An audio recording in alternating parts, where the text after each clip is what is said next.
Right. Good morning. Hold on. There we go. Welcome to Manhood. Today is what? July 4th? Happy Independence Day for those of us in the United States, huh?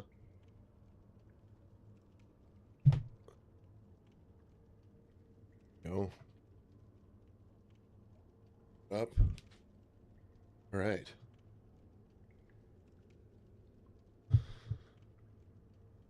All right. This is just a daily Bible study devotional, as well as playing Sekiro. It's going to be fun. Today we're going into Revelation chapter 13. The dragon failed, right? The dragon failed to destroy the woman. He failed to stop the child. He was thrown out of heaven with his time running short and his fury at full force.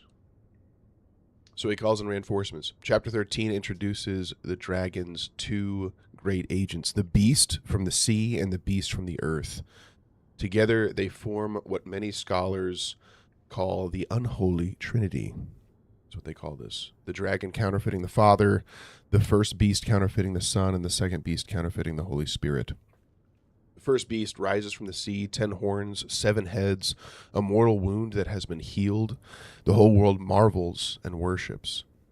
He is given authority to make war on the saints and to conquer them for 42 months, every tribe and language and nation under his sway. And the second beast rises from the earth. He looks like a lamb, but speaks like a dragon. And he performs great signs, deceives the whole earth, and marks everyone right hand or forehead. No mark, no buying, and no selling. And then the number 666. This is the chapter the world thinks it really, really knows. And there seems to be a lot of confusion about it. But before we get into that, we got our proverb of the day as well as our gratitude. What's up, Erich von Erich? Welcome in, man. It's good to see you. Who's this?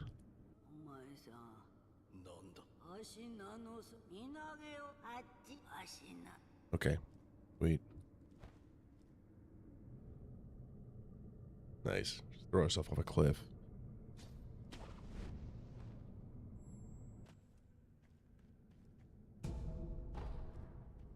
We did it. We survived.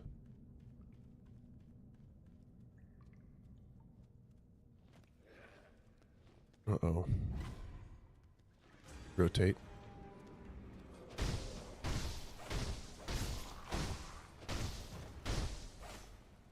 All right, we're good. We did it. All right, proverb of the day comes from Proverbs 28, 15 through 17. Like a roaring lion or a charging bear is a wicked ruler over people. This is going to fit with what we're reading about. Does this guy not actually die? I don't know if this guy actually can die. What's up, Amirzuka? Welcome in. All right, like a roaring lion or a charging bear is a wicked ruler over a poor people. A ruler who lacks understanding is a cruel oppressor, but he who hates unjust gain will prolong his days. If one is burdened with the blood of another, he will be a fugitive until death. Let no one help him. A wicked ruler is like a roaring lion. So, the beast from the sea is this proverb given like an expression. Interesting. All right, 3 things I'm grateful for today. First and foremost, let's collect that. There we go. Sweet. 1, my Mima is awesome. I'm super grateful for her. It was her birthday yesterday, so I sent her a text, and then she sent like the most uplifting and encouraging thing I've ever read in my entire life back this morning. Super grateful for that. Secondly, I am very, very grateful for freedom.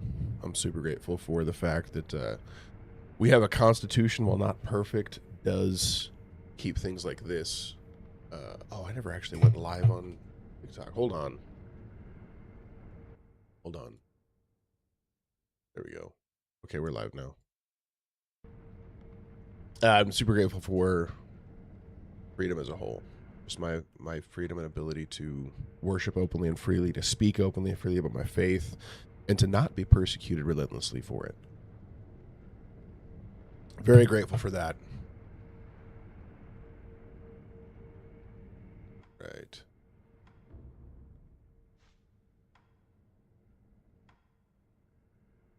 man, that's a lot of stuff.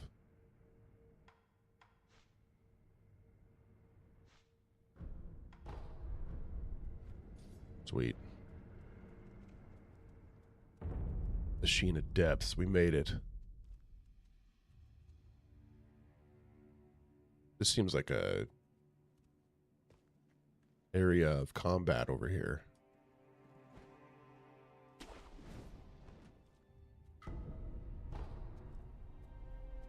We're gonna get attacked in this? Yeah, we are. Look at that. You can see that guy right there. Are my is this the same area that already was?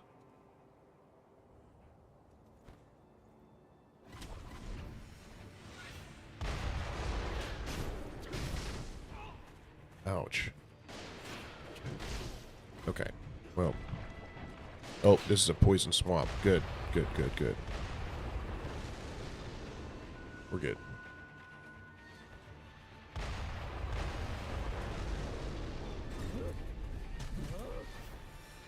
Alright, pick this up.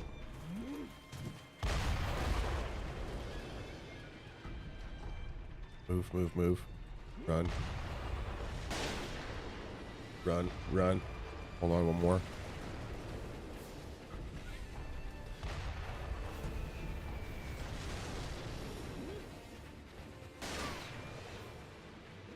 Jump. There we go. Hey, look. Come on.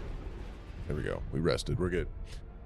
All right, and last, I'm super grateful for grace. It's the concept that, man, I have unmerited favor. Father in heaven. All right, quick recap before we hop in. First off, we're in Revelation.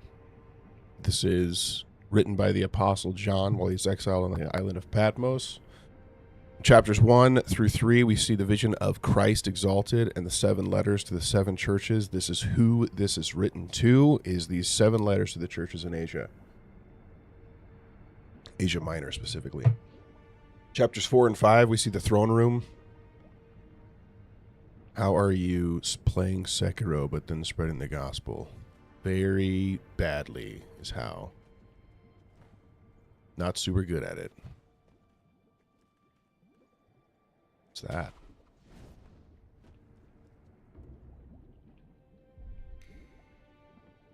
What's up, Kadaj? I know, it's been a little bit. Having a very young daughter who goes through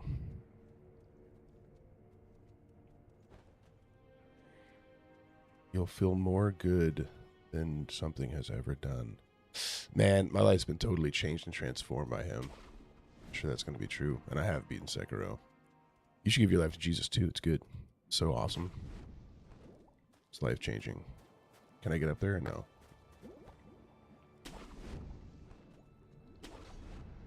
Okay, let's go this way.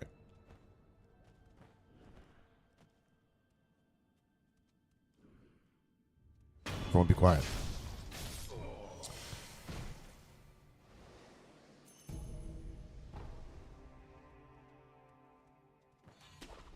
Can we make it over there? Probably not.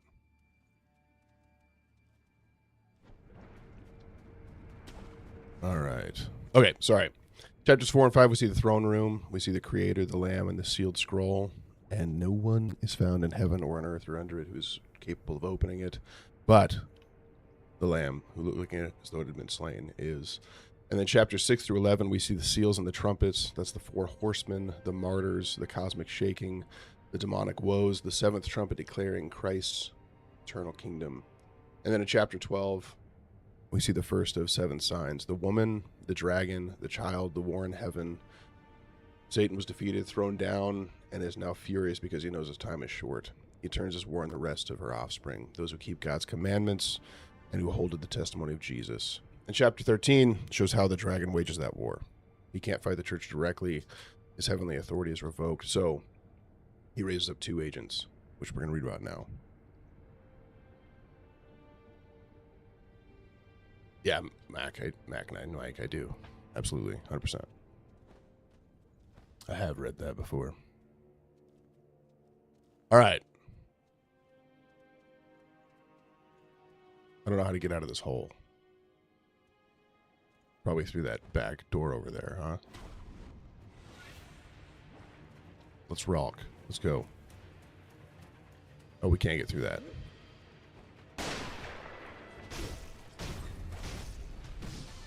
Okay, jumping doesn't work. Can't do jumping. Is this the same enemy that I fought before? Nope, it was terrible. Terrible!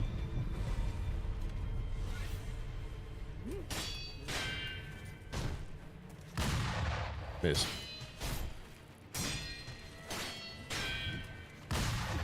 I gotta block that.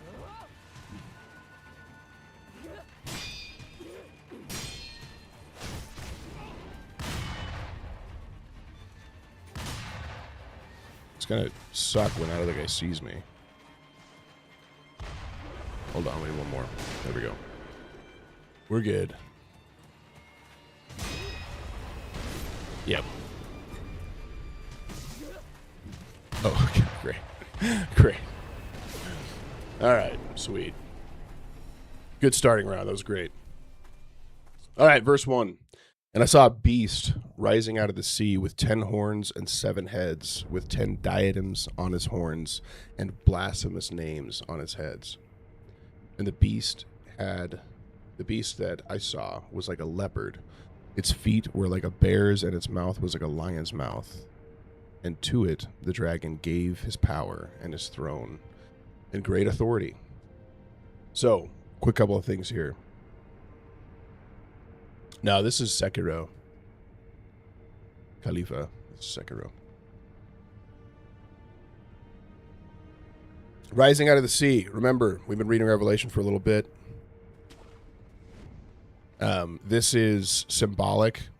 So the sea usually is referencing, and all throughout Revelation, what it's referencing is usually nations that are against God and against the people of God. So Gentile nations in chaos, and this is like the kind of the abyss of human rebellion, right? So this is a symbolic imagery of a being coming from a nation that is not of Israel, right? We see 10 horns, 7 heads, and 10 diadems. This combines all 4 of Daniel's beasts. I've tried Black Myth Wukong. I have not beaten it. So this is one figure rising up. It is like one kind of solid enemy nation. It becomes pretty clear throughout this chapter referring to here, which I think is important. We must be having...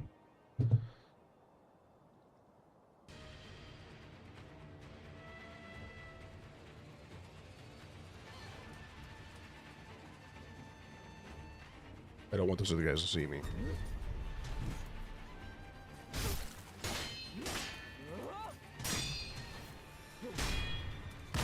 Oh, you gotta line that up.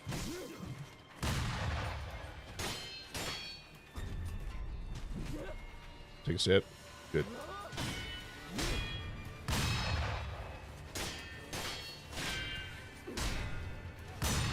Good. Nope. Hey, that worked out.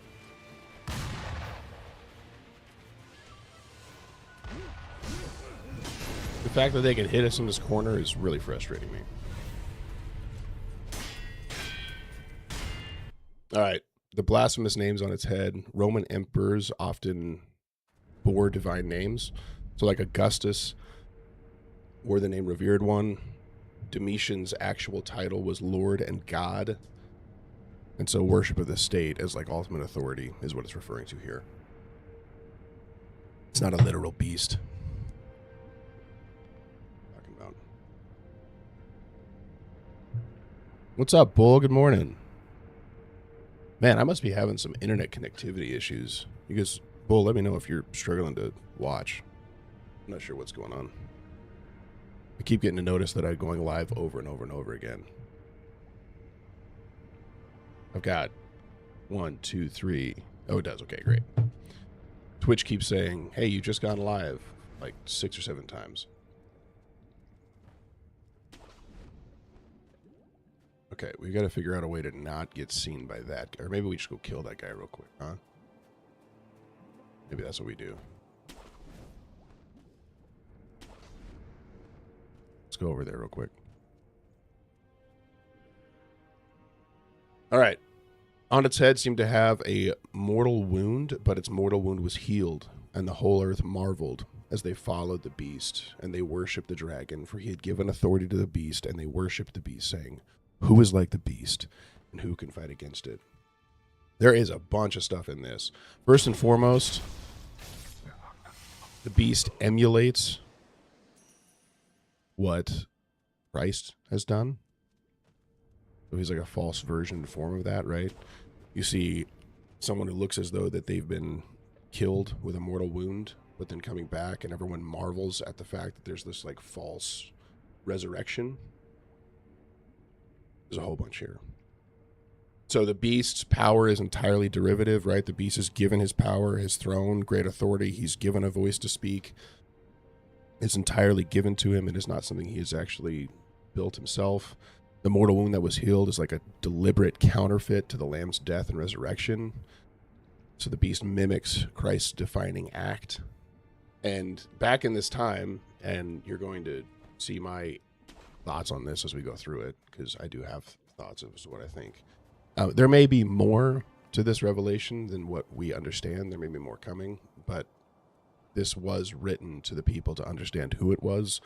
And during this time, Nero had a very popular Roman belief around him. He was a terrible, terrible Caesar. He would actively hunt down Christians, kill them, make quote-unquote like Roman candles, where he would essentially burn their bodies to light the town streets. Really, really bad guy.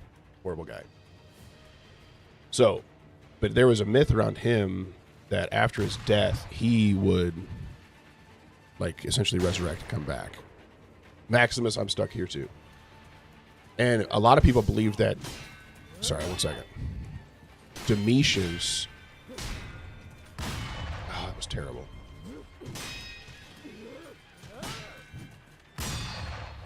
One second, you stay there. Okay, I don't know how to block. I don't know if that needs to be a perfect block or, hey, he missed. He's kind of like a stormtrooper. Okay. Sometimes, you see how that timing's different?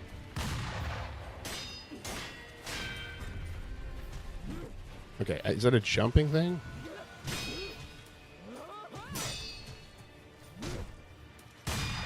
Good. Nope. Bad.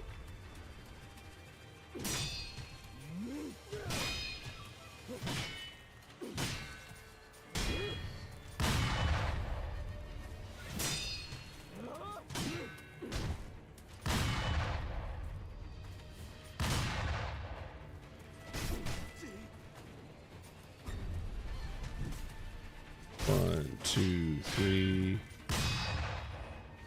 Thank you. 1, 2, 3.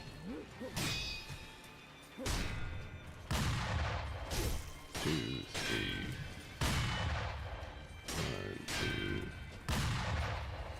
1, 2. Good. Missed. That was terrible. That was awful. We were close.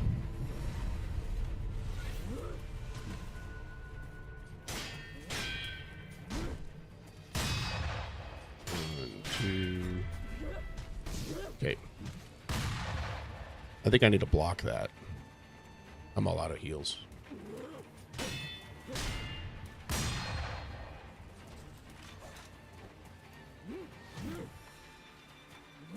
Hey, we have pellets. Oh, perfect. Never mind. We were close. We had it. We'll get it back.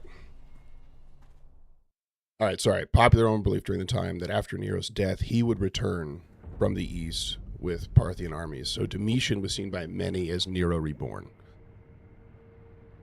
This guy is kind of a pain. So the who is like the beast is a pretty direct parry of who is like the Lord out of like Exodus and Psalms. So the beast demands worship, and that should be reserved for God alone. So there's a bunch there. All right. And the beast was given a mouth uttering haughty and blasphemous words, and it was allowed to exercise authority for 42 months. It opens its mouth and uttered blasphemies against God, blaspheming his name and his dwelling. That is, those who dwell in heaven. Couple things here. Once again, divine passives are given throughout. So he was given a mouth. Was this beast? Yeah, I doubt it. Unless he rules an entire world nation, probably not. All right. Every action the beast is blasphemies against God's name, his dwelling, and those in heaven. Not merely profanity is what it's labeling him. Hope that there is an end coming to this, that it will not carry on and maintain. We're going back over here. We're fighting in this corner. Okay, perfect. And now they all see me. Okay, we've got to figure out how to block that. Nope, didn't do it. Super well. Do the fireworks. Okay, cool. I don't know. We'll have to see. We'll see if they work. Hold on. Give that up. Who sees me?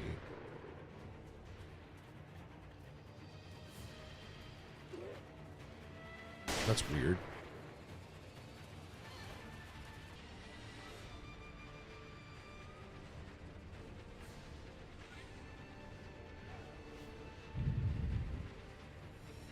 Doesn't seem like they're losing track of me.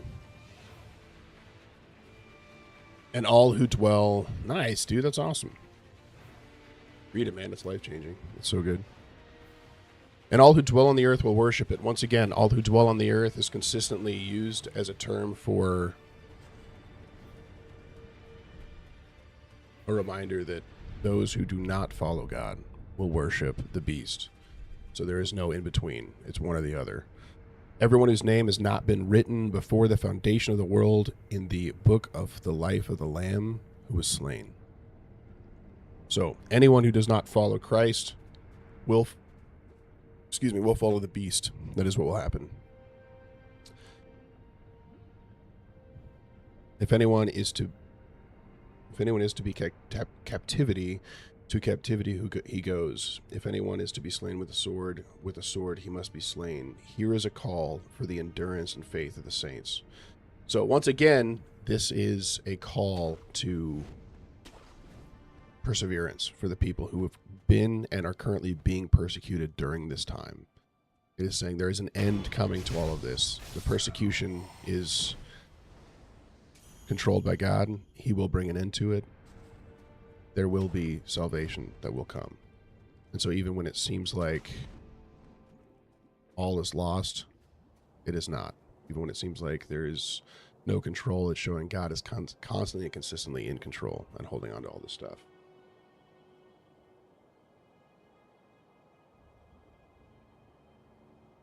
All right.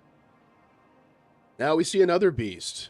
Then I saw another beast rising out of the earth. It had 2 horns, like a lamb, and it spoke like a dragon. So, rising out of the earth contrasts with the sea beast. So the earth is the inhabited, settled world. This beast emerges from within the civilization, I would argue, of Israel itself, not from outside forces, right? So you see this beast coming out of the sea, which is the enemies of God. Then you see this beast out of the earth, which is somebody who is, quote unquote, of the people of God.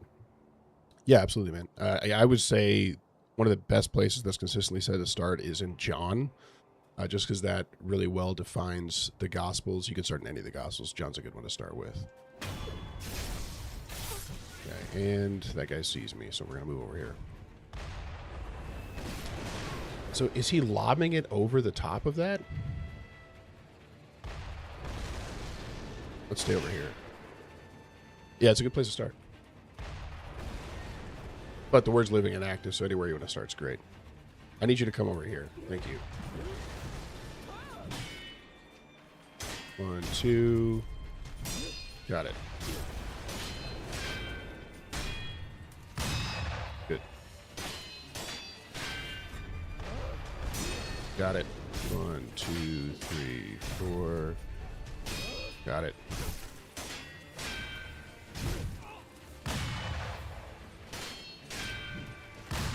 Nope. Okay.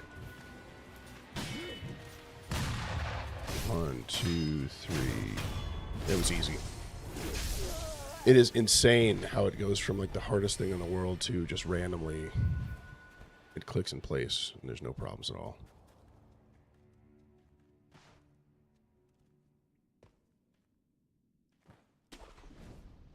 Hey.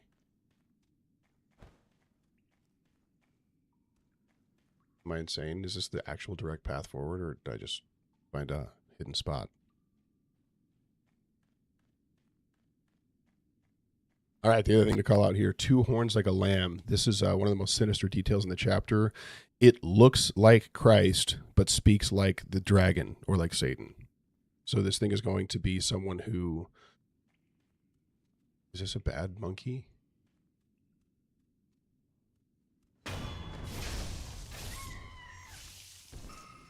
Yep, there's a bad monkey.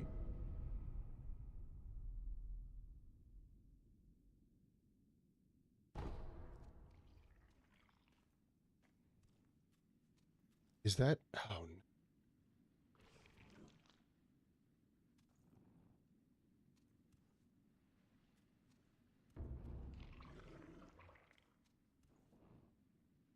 Oh, I don't want to go straight from that guy to this guy. All right, so this is showing that the counterfeit resembles the real thing. This is called the false prophet in Revelation 16, Revelation 19, and Revelation 20. His function is religious deception in service of political power, the unholy spirit to the beast's unholy son. So there's a bunch more to come here, but be aware that's what this is talking about. So it makes the earth. All right. So fire from heaven, this is a counterfeit of Elijah's miracle in 1st and 2nd Kings and the 2 witnesses in chapter 11. So false signs can be spectacular, and signs, while they validate messages, do not always validate the proper message. And so Jesus warned of this in Matthew 24. False Christs and false prophets will arise and perform great signs and wonders so as to lead many astray, if possible even. Making an image of the beast, this echoes like the golden image of Nebuchadnezzar in Daniel 3. For those of you who haven't read it, it's very, very interesting. Those who refused to bow face down, those who refused to bow, they face death, and it's the same structural pressure in different historical drill. All right, so then it was allowed to give breath to the image of the beast so that the image of the beast might even speak and might cause those who would not worship the image of the beast to be killed. Some people believe this is like the power of propaganda. Some people believe this is a depiction of a robot in the coming future built on AI. There's a whole bunch of beliefs around this. But the context is built around the Old Testament prophetic nature. So there's a bunch there. Also, the imperial cult in Asia Minor had temples in all 7 of John's cities. So the cities that he's writing this to, there were actual temples there, and refusing to offer incense to Caesar's image had real economic and legal consequences. So there were active temples built around the worship of the political figurehead time. Why are you quoting a book allowing slavery? Yeah, Zubar, this is like one of the most consistent things that gets brought up. Oh, man.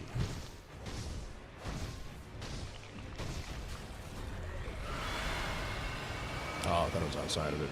Is there a second monkey who comes out in the section?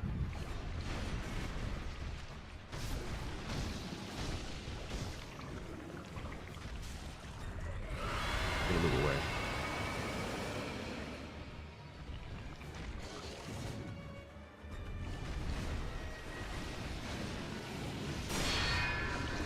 We're good.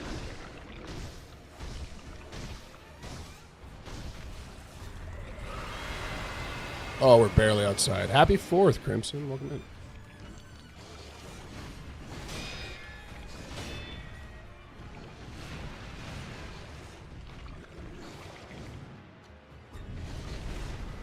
Good.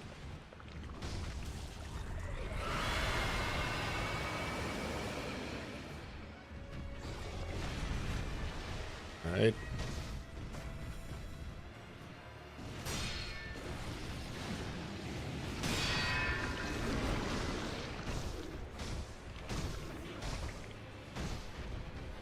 Come here.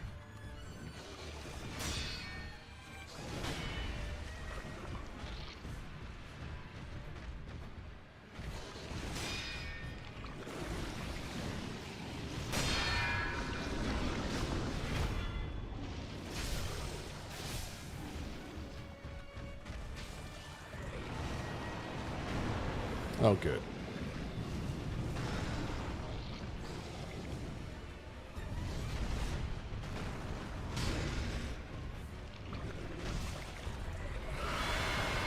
I don't know how to beat this if there's two.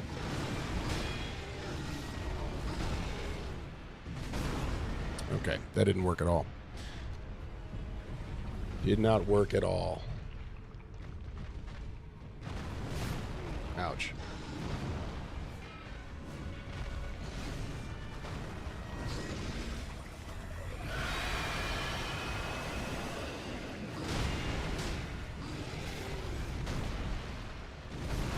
Okay, I'm clicking the button and it doesn't seem like it's working.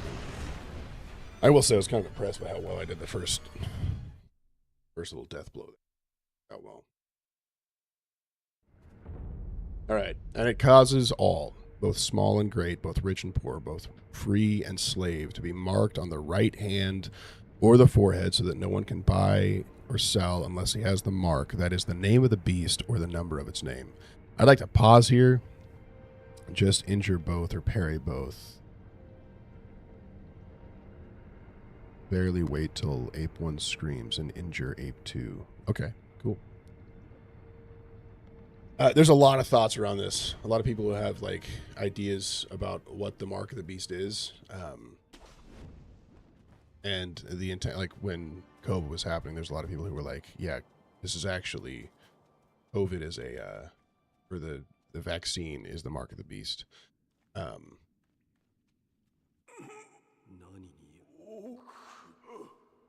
tells me there's an ape. Does that allow me to get a death blow off from above?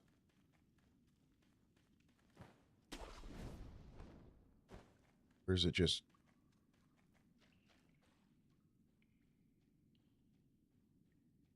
so interested if I could do...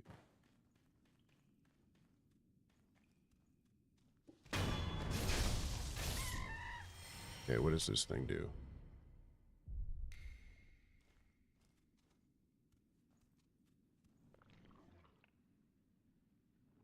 No.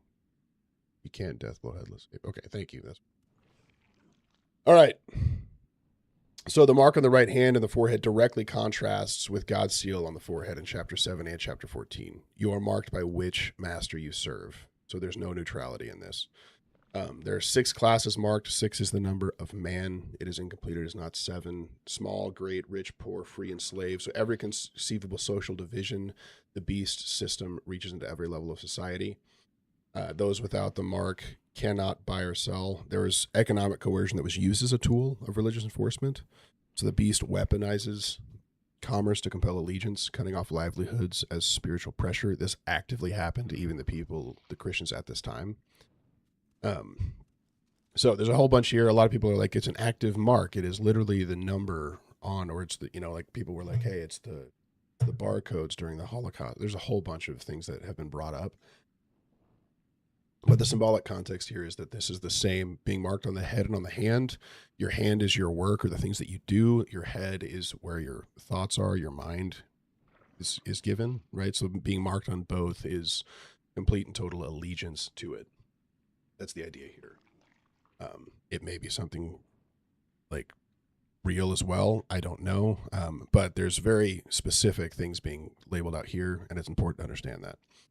So they have the name of the beast or the number of its name. This calls for wisdom. Remember who he's writing to. He's writing a letter to the churches in Asia Minor during the time of his exile to the island of Patmos.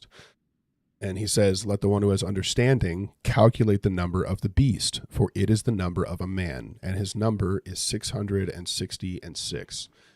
This is important context. It is very, very important context, because he's telling the people that he's literally writing the letter to, they can do the math on this. They can literally do the math and understand who it is. There are people who still believe that this has future connotation as well, but it's important to understand that. So the mark equals the name of the beast or the number of his name. It represents identity with the beast system, not merely a physical brand, like spiritual and economic allegiance infused with each other. And then at this time, they used an ancient practice of assigning numerical values to letters. It's called gematria. And so when he says this calls for wisdom, it signals that a code is involved. John's audience was expected to decode it. And in Hebrew at this time, again, so he's writing in the form of code so that they are not actively persecuted for having these letters and they can actually make it to the people that it's going to. But in Hebrew, what they would have is they have 22 letters in the Hebrew alphabet. The first 10 is 1 through 10, and then after that it goes up by tens. So the second, 12 are 20, 30, 40, 50, 60, 80, 100, that kind of a thing. Does that make sense? And so 1 through 10 are literally 1, 2, 3, 4, 5, 6, 7, 8, 9, 10, and they go up by tens from there. You would take a name, you would apply it to this, and each letter would be a number. You would add those numbers together, and you would get the number that you're looking for. And so like my name, TJ Den, right? If you take that in English, you would find T in the alphabet. What number is it? What number is J in the alphabet? And then you would add all those together and you would get the number of my name. That's how that would work. And at this time, Nero Caesar in Hebrew, Neron Kaiser, adds up exactly to 660 and 6. So the earliest patrons of the faith confirm this reading. Most scholars today favor this identification that this is actively saying, hey, this beast of the sea is Caesar Nero. That is who it's saying. It's of the sea. This is Rome that we're talking about. This is the Caesar that we're talking about. And then in Latin, what further confirms this is Neron Caesar in Latin, without the final end, is 616. And a lot of early manuscripts read 616, confirming the Nero gematria. So they would change the number that it added to for the people reading it so they could understand who they're referring to without directly naming that this person is this. There's been a lot of confusion around this because a lot of people are like, well, what does 666 mean? It's 3 combined sixes. This is 666. It is not 666. Though even in our language, there is connection there of hey, the number 6 in Hebrew numerology is falling short of the divine. It's not 7. 666, the unholy trinity, like a triple failure to achieve divine status. And practical application for John's readers is refusing the mark meant economic hardship and potential death, which it did. Those who would refuse to worship the Caesar would be up for potential death. So not like a distant end time scenario, but immediate crisis. Immediate, they would feel the weight of this as they were going through it. And this is important. Now, there's a chance that it means more than that. There's been a lot of people who have found ways to make the gematria make sense for a whole bunch of other people throughout history, pointing that they are the beast. And there may be that there is multiple. Yeah, that's what we're talking about, tarnished. Yep. It being Caesar Nero. Yep. And so it's literally written to this group of believers to point out the fact that they should hold fast, stand firm, and resist giving into the worship of the current political authority of the day. Cool. Let's go die to this ape again.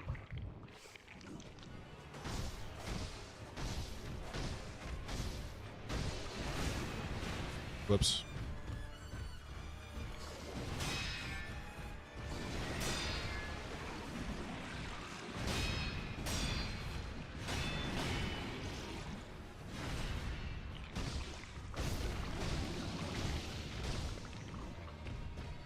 And he's still not screaming.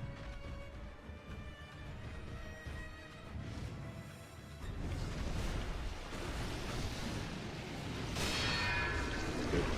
We did it. How are you liking Sekiro over Elden Ring? I like Sekiro a lot. We played Dark Souls 3 after Elden Ring. I like them both. I'm just a fan of FromSoft games.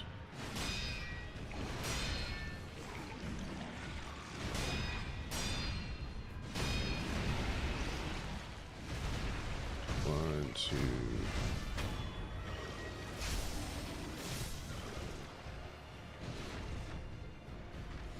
Here comes the other monkey. Oh, that's him calling for the monkey. Ouch.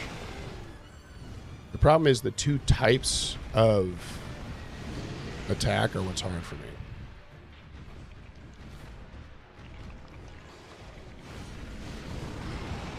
Come here.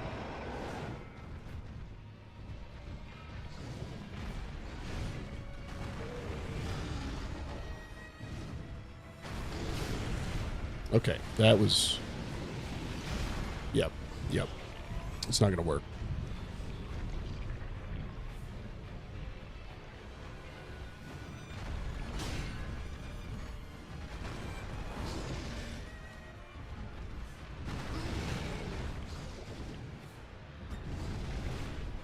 Okay, we're good.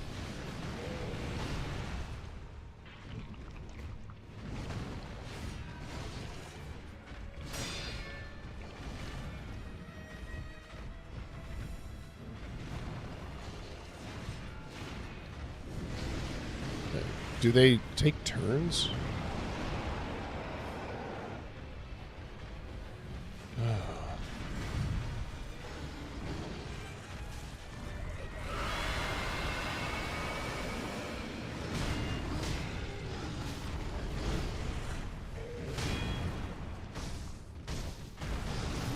No.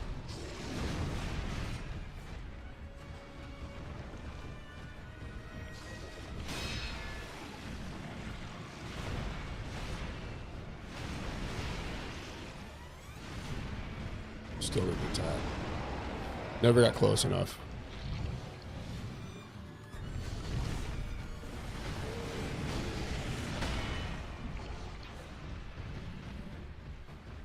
Come here. I don't know how to do this. And that guy's not attacking me. There we go.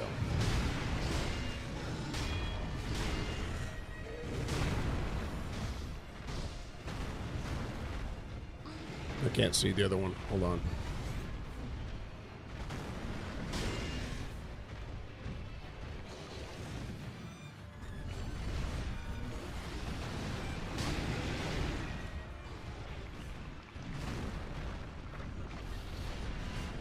Oh, I thought that was a scream.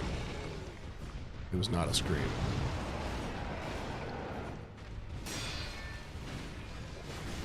See, the problem is I can't get this guy down low enough. No, that was a mistake. No, we're good.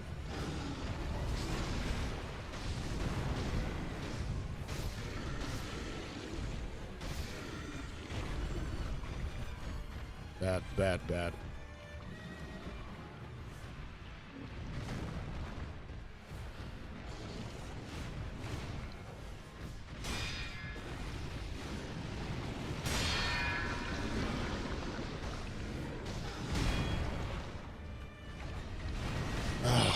This is going to be rough. It's bad.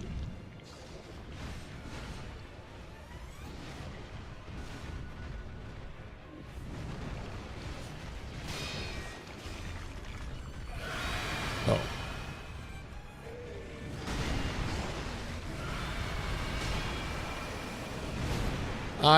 That was ridiculous. Okay, well, all right. It's not super fun. I'm gonna have to go here pretty soon. We may not beat this guy today. All right, quick things that stood out to me in this thing real quick. The beast is God's instrument, even while being God's enemy. This is something consistently throughout the entirety of Revelation that's shown as God holds control and authority over all of this, and he is limiting it. And a lot of it is to bring about true repentance of believers. The counterfeits are always less than the real. The beast is a mortal wound that was healed, a counterfeit to the resurrection. The false prophet performs signs, a counterfeit to miracles. And the world cries, who is like the beast, a counterfeit to the true worship of God himself. And the mark on the forehead, a counterfeit seal, in the same way that we're marked on the head by God with his name. And the image of the beast is a counterfeit temple. Satan does not create, he imitates and he destroys. That's all. And the book of life cannot be erased by All who dwell on the earth will worship the beast, but all who dwell in the Lamb's book of life will be kept from it. The mark is about allegiance, not about technology. That's my opinion. So every generation since John has tried to identify the mark of the beast with like technology that's coming out, a barcode, implants for purchasing stuff, but it's fundamentally about allegiance with the world. So the real question of whether or not we have the mark is, are we aligned with God? Are we written in his book? Or are we aligned with the enemy of God? So it's good stuff there. All right. I'm going to sign off for the day. I appreciate you guys being here. Thanks for taking the time. We're having really bad network connectivity issues. So also, Usicarb10, thanks for following. Appreciate it. In the meantime, we'll be back here possibly tomorrow, though it might be Monday, for Revelation 14, which I believe, real quick, Revelation 14 goes back into heaven. So we're back into God's control tomorrow, which is cool. So in the meantime, you guys keep Christ the center focus of your life, stay in step with the Spirit, and we'll be back tomorrow. All right.